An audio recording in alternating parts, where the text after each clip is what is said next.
Ристе, ти беше одговорен цело време за тоа Стела да биде дисциплинирана да ги извршува работите кои ги замислил режисерот. Ти си дресер, меѓутоа прв пат мислам дека работиш на филм. Има ли некаква разлика од она обична дресура до дресура на куче за филм? Па има, во разговорот со режисерот со Столе, најтешко е да се сними филм со дете и со куче.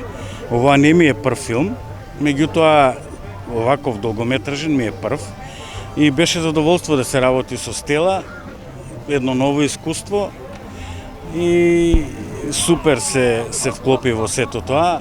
Не беше баш така и лесно, бидејќи се бараат несвојствени работи за едно куче, како например ќе видат и гледачите во филмот, извлекување на детето од вода и такви слични работи.